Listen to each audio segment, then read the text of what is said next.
அனைவருக்கும் வணக்கம். இன்னைக்கு நான் உங்களுக்கு ஒரு குட்டி கதை சொல்ல போகிறேன். இந்த கதையில் ஷாலினிங்கிற ஒரு குட்டி பொண்ணை பற்றி தான் நம்ம பார்க்க போகிறோம். ஷாலினியுடைய அம்மா எப்போதுமே ஷாலினிக்கு ஆரோக்கியமான உணவை தான் கொடுத்துட்டு இருந்தாங்க. ஆனால் அது ஷாலினிக்கு பிடிக்கவே இல்லை. அம்மா, எனக்கு இந்த மாதிரியான உணவுகள் எனக்கு பிடிக்கவே இல்லை, எனக்கு பிடிச்ச மாதிரியான உணவு கொடுங்க அப்படின்னு சொல்லி ஷாலினி கேட்குறா.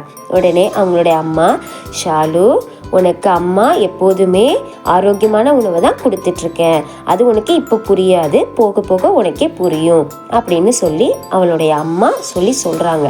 போங்கம்மா, நீங்கள் எப்போதும் இப்படி தான் சொல்லிட்டு இருக்கீங்க அப்படின்னு சொல்லிட்டு அவள் ஃப்ரெண்டு கூட விளையாடுறதுக்காக வெளியில் போகிறாள். பூஜா, நீ ஏன் ஒரு வாரமாக வரவே இல்லை விளையாடுறதுக்கு அப்படின்னு ஷாலினி கேட்குறா. பூஜா சொல்கிறா, ஷாலினி, எனக்கு அதிகமான ஜங்க் ஃபுட்டு சாப்பிட்டதுனால எனக்கு உடம்பு சரியில்லாமல் போயிடுச்சு.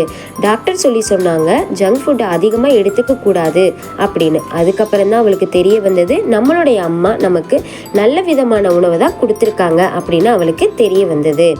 ஸோ குட்டி பசங்களாகிய நீங்கள் கண்டிப்பாக அம்மா கொடுக்குற சாப்பாடை கண்டிப்பாக சாப்பிடணும், வேஸ்ட் பண்ணக்கூடாது.